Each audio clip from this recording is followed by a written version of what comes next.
Bonjour à tous, une petite correction des devoirs que je vous ai demandé de réaliser en autonomie, ce mardi 29 mai 2018.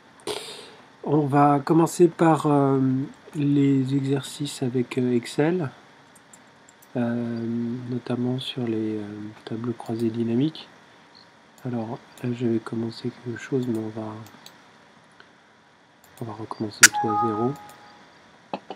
Parce que j'aimerais vous montrer une astuce pour sélectionner, vous l'avez déjà montré mais c'est un rappel et comme là ce sera vidéo, ce sera plus simple. Donc là vous voyez qu'on a 49 lignes.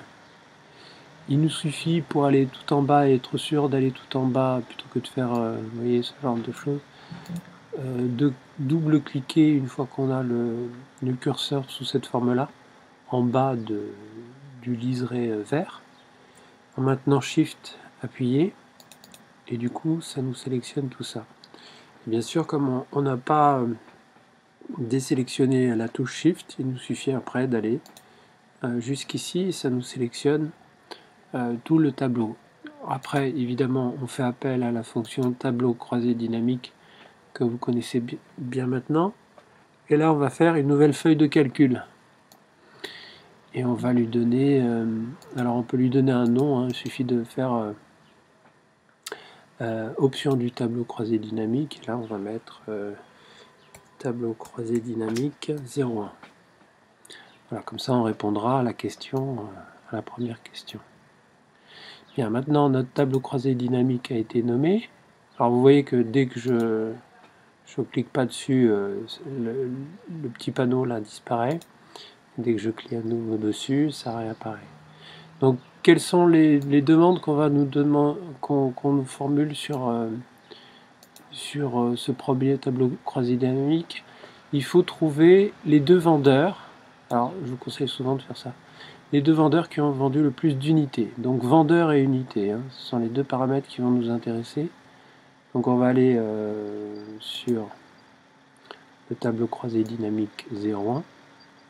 On va sélectionner vendeur, unité vendue, et voilà, c'est réglé. Donc les deux vendeurs qui ont le plus vendu, c'est évidemment Caroline et en deuxième Armel. Alors là ça va parce qu'il n'y a que 4 vendeurs. Il arrive parfois qu'on en ait 50. Et c'est un peu pénible de regarder 50 données, etc. Donc si ça vous arrive, évidemment, vous pouvez agir ici, on l'a vu, mais là ça sera sous vidéo. Donc en regardant, en affinant un peu plus les résultats. Évidemment là c'est pas très pertinent de les affiner, mais quand vous en avez 50, ça devient vite pertinent. Donc vous allez après dans paramètres des champs de valeurs, et après vous pouvez sélectionner dans l'onglet afficher les valeurs, vous pouvez sélectionner voilà, c'est-à-dire là du plus petit au plus grand. Évidemment, nous on va prendre du plus grand au plus petit pour les vendeurs, hein. Et du coup, si on fait OK, ça nous classe bien Caroline avec le plus de ventes et Armel avec deuxième plus grosse vente. D'accord? Donc on vérifie, Caroline c'était 3000 je crois.